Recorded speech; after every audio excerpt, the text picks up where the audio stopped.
तो NEET UG 2026 की तैयारी कर रहे सभी मेडिकल एस्पिरेंट्स के लिए बहुत ही अच्छे अपडेट इन दिनों लगातार आ रही है, जिसमें इंपॉर्टेंट अलर्ट भी जरूर आ चुका है। अगर आपने अभी तक अपना रजिस्ट्रेशन कंप्लीट नहीं किया है तो सावधान हो जाइए, क्योंकि ध्यान रखने वाली बात है 8 मार्च 2026 को ऑनलाइन फॉर्म भरने की लास्ट डेट एकदम तय है। आपको टाइम पर फॉर्म फिल करना है, लेकिन एनटीए ने इस बार कुछ नए और सख्त रूल्स भी लगा दिए हैं जो आपको पता होने चाहिए फॉर्म फिलिंग से ठीक पहले। अगर आपने फॉर्म भरते वक्त कोई भी गलती की या शायद आप एग्जाम में अगर बैठ नहीं पाए इन्हीं गलतियों की वजह से, तो भारी पड़ जाएगा। या आपके डॉक्टर बनने का जो सपना है, उसकी पहल है, उस पर ध्यान देना जरूरी है। अगर इन कायदे नियमों को नहीं समझा तो फिर आपके लिए फॉर्म फिलिंग भरने का कोई फायदा नहीं रहेगा। तो बिना किसी देरी के चलिए इस वीडियो में 10 ऐसे बड़े बड़े बदलाव और रूल्स की बात करेंगे जो मतलब कि पूरे कंपलसरी को अगर देखें क्या क्या आपके लिए नियम अनुसार रखी गई हैं एप्लीकेशन फॉर्म फिल भरने के लिए। देखिए, नेशनल टेस्टिंग एजेंसी यानी कि एनटीए ने नीट यूजी 2026 रजिस्ट्रेशन की क्लोजिंग विंडो लेकर एक काफी अच्छी अपडेट, जहां पर वो एक देखा जाए तो क्रिटिकल अलर्ट जारी कर रहे हैं सभी छात्रों के लिए, जिसमें उन्होंने 10 ऐसे नए और जरूरी नियमों को बयां किया है, उन्होंने एक्सप्लेन किया है, जहां पर मेडिकल एस्पिरेंट्स के लिए ये जानना हर एक स्टेप पर काफी जरूरी है। सबसे पहले अगर हम बात करें तो वो बड़ी बात है आप सभी के लिए सबसे मेन रजिस्ट्रेशन की, जहां पर लास्ट डेट 8 मार्च 2026 यानी कि रात 11:50 आपके पास आखिरी मौका है। इस बार एनटीए ने 1 कैंडिडेट 1 फॉर्म का सख्त रूल भी निकाला है, यानी कि अगर आपने एक से ज्यादा एप्लीकेशन भरे तो आपका फॉर्म रिजेक्ट हो सकता है। मौके सभी को बराबरी दी जा रहे हैं। इस बार सिक्योरिटी को लेकर भी काफी बढ़ते रूल्स है। लाइव फोटो, आधार, केवाईसी काफी ज्यादा अनिवार्य कर दिया गया है, जहां पर आपकी लाइव फोटो और आपके आधार कार्ड डेटा से मैच किया जाएगा, वेरीफाई किया जाएगा। इसलिए ध्यान से सभी चीजों को भरिएगा। अपना मोबाइल नंबर आधार से लिंक भी जरूर करा लीजिएगा।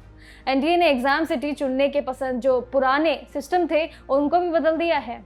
अब आपको 4 शहर चुनने के ऑप्शन ही नहीं मिलेंगे, यानी कि टोटली चेंज, बल्कि अब आपके जो परमानेंट या फिर करंट एड्रेस है उसके बेसिस पर ही आपके एग्जाम सेंटर को अलॉट किया जाएगा। अब आपसे वो मौका छीन लिया गया है जो पुराना था। इसी के साथ ही कम्युनिकेशन के लिए सिर्फ आपका या फिर पेरेंट का वैलिड ईमेल आईडी या फिर मोबाइल नंबर ही यूज कीजिएगा, ताकि ओटीपी अपडेट में आपके कोई भी दिक्कत ना आए। अब इन्हीं बदलावों के चलते आते हैं हम धीरे धीरे और भी बाकी अपडेट्स में, जहां पर अपार आईडी को लेकर हम बात करेंगे, जिससे अब कंपलसरी नहीं रखा गया है बेशक, लेकिन अगर आपके पास है तो आप उसे भर भी सकते हैं।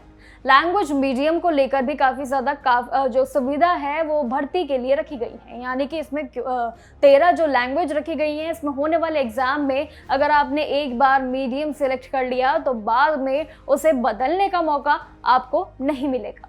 यहाँ पर फिर एक और चेंज आता है पेमेंट का वक्त, यानी कि पेमेंट के वक्त पे पेज पर रिफ्रेश ना करना, और साथ ही 10 से 12 मार्च के बीच अगर खुलने वाली करेक्शन विंडो का वेट करने का बजाय अगर आपने अभी से ही सारी डिटेल, जैसे कि आपकी कैटेगरी, सर्टिफिकेट जो सबसे मेन रहेगा, सेंट्रल लिस्ट के अकॉर्डिंग जो आपके सर्टिफिकेट रहेंगे उन्हें सही से भरना जरूरी है, क्योंकि करेक्शन विंडो में मोबाइल, ईमेल और साथ ही आधार जैसे बेसिक डिटेल्स को एडिट करने की परमिशन ही नहीं रही है। इस बार टोटली चेंज है आपके लिए। जो टर्म्स एंड कंडीशंस आपको लगता है कि बाद में चेंज हो जाएंगे, वो अब नहीं होंगे।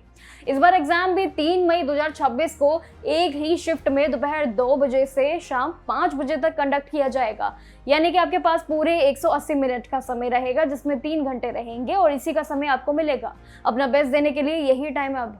रजिस्ट्रेशन प्रोसेस के बाद अगर हम बात करें बाकी चीज़ों पर, तो जनरल कैटेगरी के लिए इसमें फीस जो है 1700 रखी गई है, जबकि ईडब्ल्यूएस और ओबीसी के लिए और एनसीएल कैंडिडेट्स, ये तीनों ही कैटेगरीज के लिए 1600 रखी गई है। लेकिन एससी, एसटी, पीडब्ल्यूडी और जो थर्ड जेंडर कैंडिडेट्स हैं उनके लिए 1000 रुपये पे करने होंगे उनको। फॉर्म भरने के लिए भी आपको इसके अगर बता दें प्रोसेस में, तो neet.nta.nic.in की ऑफिशियल वेबसाइट पर जाना है। रजिस्ट्रेशन पर क्लिक कर लीजिएगा, जहां पर बेसिक डिटेल्स भरने के बाद आपको एक एप्लीकेशन नंबर मिलेगा और पासवर्ड भी तुरंत मिल जाएगा। इसके बाद लॉगिन करके आपको क्या करना है, सारे टर्म्स एंड कंडीशंस को रट भी लेना, साथ साथ सारे ज़रूरी जो डॉक्यूमेंट्स होंगे अपलोड कर दीजिएगा, फीस जमा कर दीजिएगा और अपना कंफर्मेशन पेज का एक प्रिंट आउट भी ले सकते हैं फॉर द फ्यूचर रेफरेंस। लेकिन याद रखना है कि एग्जाम सिटी और आधार कार्ड की डेट्स पर में आपको अनाउंस तो की जाएंगी, वो याद भी रखनी है। इसलिए रेगुलर अपडेट्स के लिए एनटीए की ऑफिशियल वेबसाइट पर और हमारे साथ ज़रूर जुड़े रहिएगा हर एक अपडेट के लिए, क्योंकि लास्ट मिनट में देखिए रश से बचने के लिए फॉर्म फिल टाइम पर भरना बहुत ज़रूरी है। बाकी जानकारियों के लिए देखते रहिएगा जागरण जोश, जुड़ते रहेंगे एनटीए से रिलेटेड और नीट को लेकर आपके साथ सारी खबरों पर।